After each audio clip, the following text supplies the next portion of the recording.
colon. Actually, I am taking a wrong name maybe, so you can see it from your book. This is the mesentery of sigmoid colon, and you can see this is the reflection of peritoneum.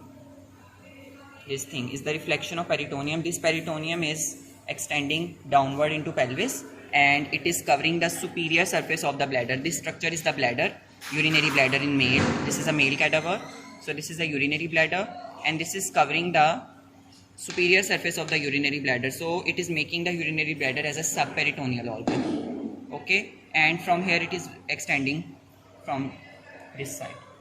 So this is the path of the parietal peritoneum.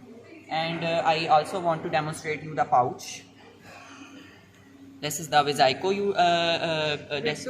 rectovesical pouch.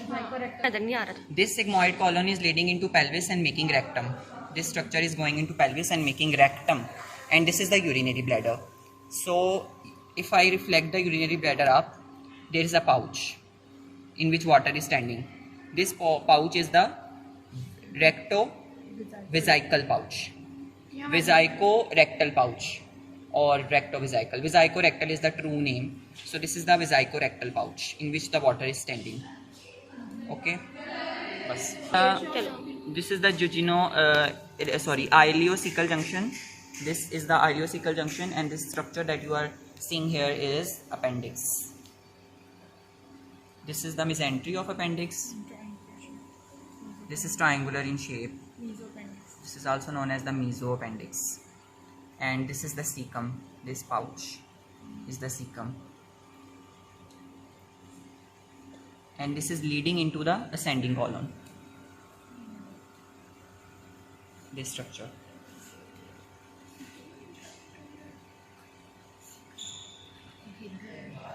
Tomorrow we have dissected the stomach, and unfortunately we have cleared all the connections with the esophagus and liver respectively, the lesser omentum and the ligaments which were connecting them. So here we can only give you a brief and a very rough introduction to the ligaments. So you can see here, this is stomach, dissected stomach. If we lift the stomach up, this is the transverse colon. If we lift the stomach up, this structure, this sac that you are watching here, this is the lesser sac. From here you can observe the cut portion of the gastrosplenic ligament. This is the gastrosplenic ligament, cut portion, splenic ligament. And here you can see the attached portion of gastrosplenic ligament. This one is the gastrosplenic ligament. I will show you with the help of light. This is the gastrosplenic ligament, this structure, and this is it was attached to stomach like this. Okay, so this is spleen, and I can also show you the linorenal ligament here. This is the linorenal ligament. This ligament extending from spleen up to the posterior abdominal wall. This is the linorenal ligament, and I can also palpate the kidney. This is the left kidney, this hard structure. This is the left kidney. So this linorenal ligament is extending from spleen up to the left kidney. This structure is the left kidney on which my fingers are tracing now. So this flap is the linorenal ligament. So now I will show you the boundaries of lesser sac. Here you can appreciate the caudate lobe of the liver. This structure is the caudate lobe of the liver, and this whitish structure which is extending from the caudate lobe of the liver up to the esophagus, and from esophagus up to here. This makes the lesser omentum.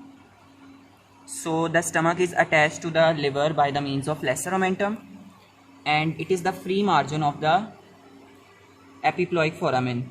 Epiploic foraмен's free margin, this structure, this brownish structure, this one, this is the hepatoduodenal ligament. This one is the hepatoduodenal ligament. It lodges the portal triad. So epiploic foramen is like this. If I make it imaginary, so this is the epiploic foramen. It makes like this. So this is the free margin and it is making the gastroduodenal ligament, hepatoduodenal ligament. This structure is pancreas and it is going into the duodenum.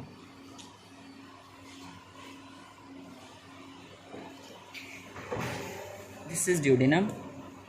This cut portion, it has been dissected from the pylorus of the stomach. So this pancreas is fitting into the duodenum. This C-shaped structure is duodenum. Pancreas is going directly into the second part of duodenum. Okay.